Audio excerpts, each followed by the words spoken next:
and by the FBI of these Afghans who were brought into the U.S. So why do you blame the Biden administration? Because they let them in. Are you stupid? Are you a stupid person?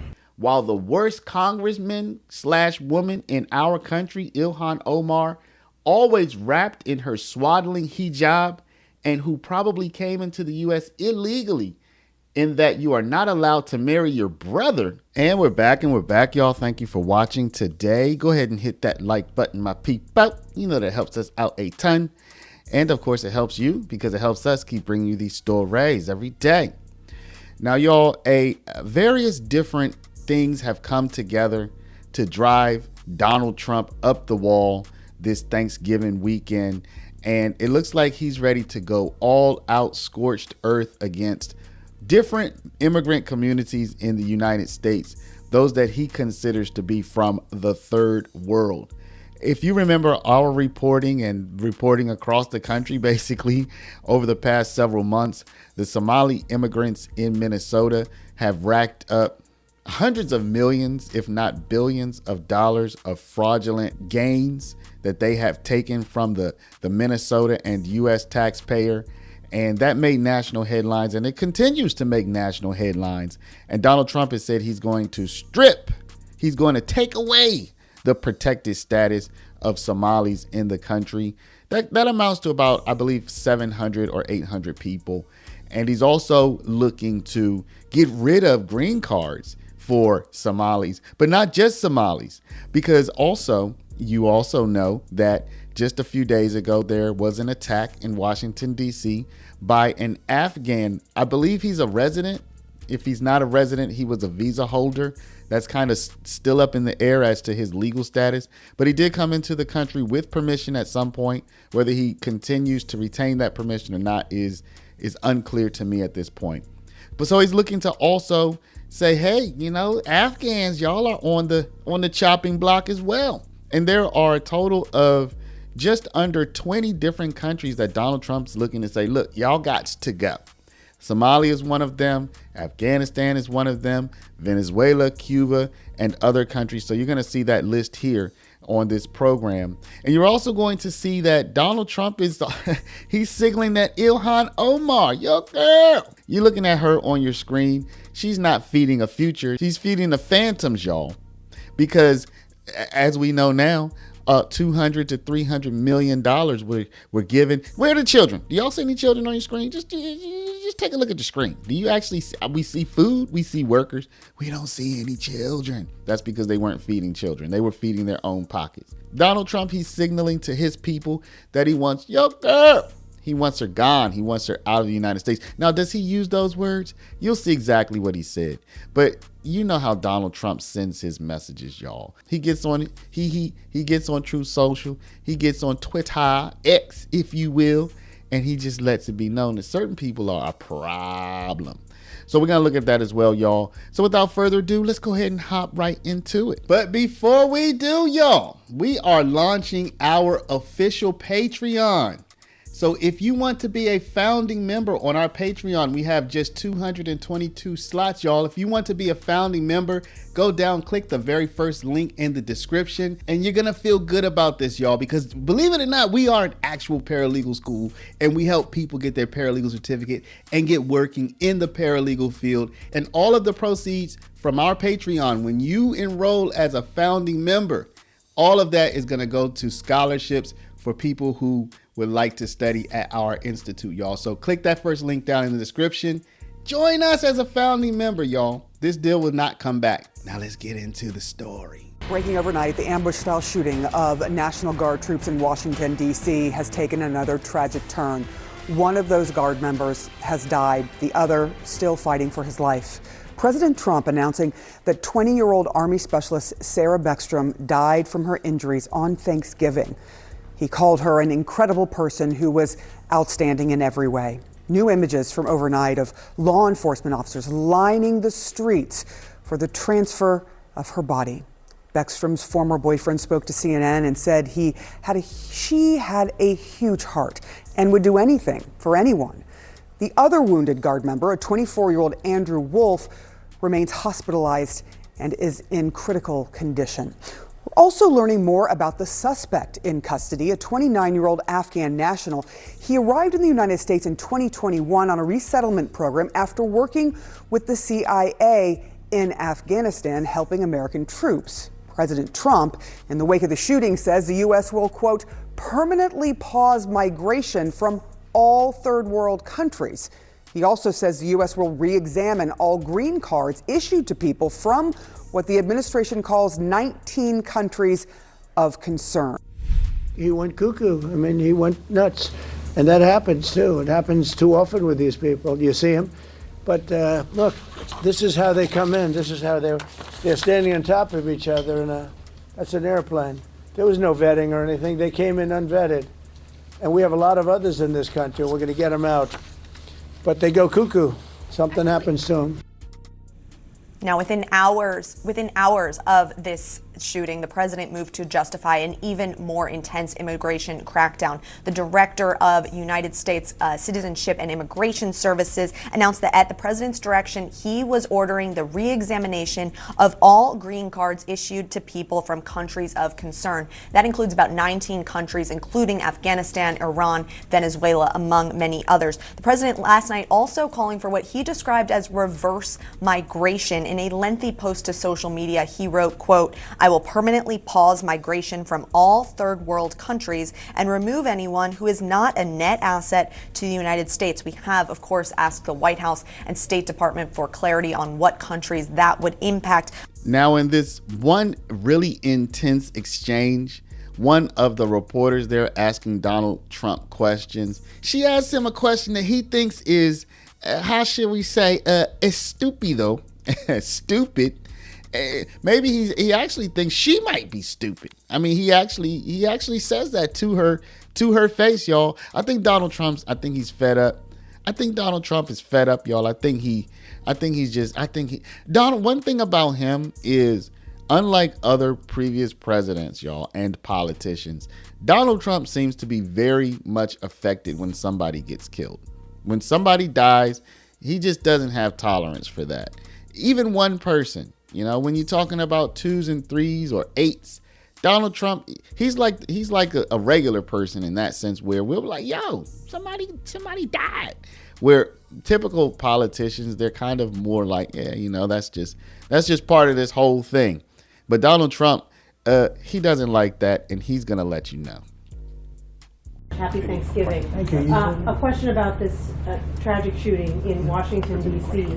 U.S. officials say that the suspect worked very closely with the CIA in Afghanistan for years, that he was vetted, and the vetting came up clean. He went cuckoo. I mean, he went nuts. And that happens too. It happens too often with these people. You see them. But look, this is how they come in. This is how they're standing on top of each other. And that's an airplane. There was no vetting or anything. They came in unvetted. And we have a lot of others in this country. We're going to get them out. But they go cuckoo. Something happens to them. Your DOJ IG just reported this year that there was thorough vetting by DHS and by the FBI of these Afghans who were brought into the U.S. So why do you blame the Biden administration? Because they let them in. Are you stupid? Are you a stupid person? Because they came on a plane along with thousands of other people that shouldn't be here, and you're just asking questions because you're a stupid person. And there's a law passed that it's almost impossible not to get them out. You can't get them out once they come in. And they came in, and they were unvetted, they were unchecked, there were many of them, and they came in on big planes, and it was disgraceful. And if you look, you'll see there was a law passed. It makes it almost impossible not to let them in, not to certify them, so to speak, once they come in. And they came in, and they shouldn't have come in. And frankly, the whole thing was a mess. The whole Afghanistan situation was a mess. It should have never taken place. If we're going to go out, and we would have gone out because I had everybody ready to go, we were going to go out with strength and dignity and precision, and we would have left from Bagram, and we would have kept Bagram, by the way, because of its very close relationship to China and where they make their missiles. But when you let the people come in by the thousands and thousands and thousands, they made a terrible mistake. But they were incompetent. So as I said earlier, Ilhan Omar and her Somali community, his sights are also set on them. Here's a very intense video that's going around social media of what appears to be a Somali man who it looks like he's being taken into custody either immediately before or during or after an immigration hearing, y'all. We don't know what he did. I don't know his name. If y'all want to provide me with some additional context, I'd appreciate it. But that's the story that I'm seeing on social media right now. We'll get knocked down. Move.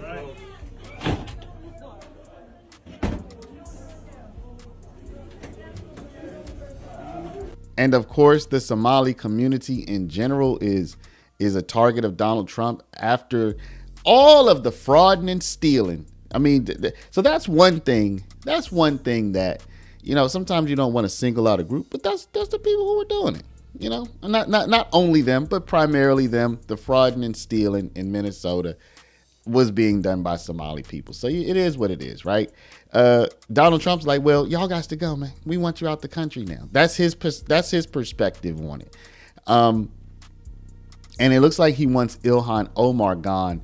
Like at the top of his wish list is to get rid of Omar. So I'm going to read this whole Truth Social post to you. This is from Donald Trump on Thanksgiving, by the way. It says, a very happy Thanksgiving salutation to all of our great American citizens and patriots who have been so nice in allowing our country to be divided, disrupted, carved up, murdered, beaten, mugged, and laughed at, along with certain other foolish countries throughout the world for being politically correct and just plain stupid when it comes to immigration. The official United States foreign population stands at 53 million people, according to the census, most of which are on welfare from failed nations or from prisons, mental institutions, gangs, or drug cartels. They and their children are supported through massive payments from patriotic American citizens who, because of their beautiful hearts, do not want to openly complain or cause trouble in any way, shape, or form. They put up with what has happened to our country, but it's eating them alive to do so. A migrant earning $30,000 with a green card will get roughly $50,000 in yearly benefits for their family. The real migrant population is much higher. This refugee burden is the leading cause of social dysfunction in America, something that did not exist after World War II. Failed schools, high crime, urban decay, overcrowded hospitals, housing shortages, and large deficits, etc. As an example, hundreds of thousands of refugees from Somalia are completely taking over the once great state of Minnesota. Somalian gangs are roving the streets looking for prey, as our wonderful people stay locked in their apartments and houses, hoping against hope that they will be left alone.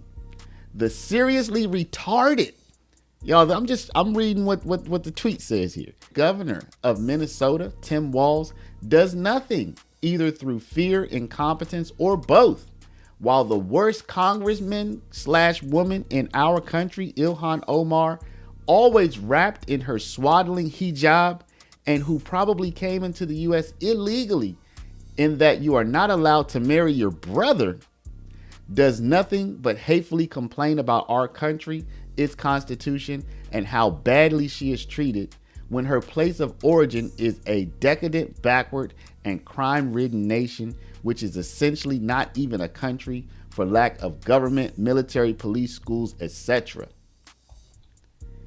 Woo! President Trump has also ordered the government to re-examine the green cards of thousands of people. He listed 19 countries of concern, including Somalia and Burma. Minnesota has a large number of immigrants from both places. There are about 140,000 green card holders in Minnesota, according to recent estimates. WCCO's Connor White has more on the impact to Somali people living in Minnesota. The president using a portion of his address to the nation Wednesday night to target Minnesota's Somali population. Hundreds of thousands of Somalians are ripping off our country and ripping apart that once great state. He's also directing a review of all green card holders from Somalia and threatened to end temporary protected status, or TPS. Billions of dollars are lost, and Activist Christopher Rufo is claiming credit for catching the president's attention. He co-authored this article in the conservative City Journal, claiming Somali terror group Al-Shabaab received millions of dollars from the high-profile fraud schemes in Minnesota. This story has no legs, unfortunately, but it's an attack. Jilani Hussein, a Somali American leading the nonprofit Care Minnesota, calls it an Islamophobic smear campaign. He points to findings like this one on a similar issue from 2019, with the Minnesota Office of the Legislative Auditor unable to substantiate the allegation that Minnesotans sent money stolen from a state child care program to a foreign terrorist organization. The report acknowledging it was possible, but they didn't find any evidence. Do you have any reason to believe that there's any truth to this idea that dollars are flowing from Minnesota to this terrorist organization? Absolutely not, because one of the things that's a lot easier to track is money. While dozens of people of Somali descent face fraud charges or have been convicted of fraud, the government has not brought forward evidence that any of the defendants are funding terrorism. Instead, the cases focus primarily on people trying to make themselves rich. But this is the old tricks of divide and conquer and to stew fear. In Minneapolis, with photojournalist Tony Peterson, Connor White, WCCO News. If anything, y'all, I think that this shows that Donald Trump, I mean, for everybody who calls him a dictator, this and that, no, because this shows that he has at least one great wish, which would be to deport millions of people, and he's not able to do it. I mean, he's deporting people. He might even have deported 1 million people, which I doubt, during his entire first term and this part of the second term. But he can't just kick people out. If he were a dictator, he'd be like, "Yo, get out, y'all got to go." I mean, that's like the benefit of being a dictator. You get to dictate and things happen. But as you can see through Donald Trump's frustration, he can't just kick people out. I mean, we have processes here, we have laws here, we have regulations here, and people have rights. And as much as he would want to, it's just not within the president's power or purview to unilaterally say millions of people have to go. So y'all let me know. I mean, I do think something's happening though. I think Donald Trump's going to use all the power that he has to try to make people leave. But the courts, they're stopping this at every turn. So y'all drop a comment. What do you think happens next? I mean, we have the massive fraud. We have the killing of a National Guard member with another one seriously injured. Let's pray for him and his family. What happens next, y'all? Where does this go? 3 more years of Trump? I mean, it's unpredictable, if anything. Let me know, y'all. Drop a comment down below in the comment section. But before you do, please stop. Hit the share button. Share this video out over email, text message, WhatsApp, Facebook, Snapchat, Instagram, all your favorite social mediums. And of course, if you're not a subscriber, please do subscribe. Y'all check out the Patreon. It's the first link down in the description. We would appreciate your continued and increased support. Thank y'all for watching. Love y'all. We'll see you back in the next one.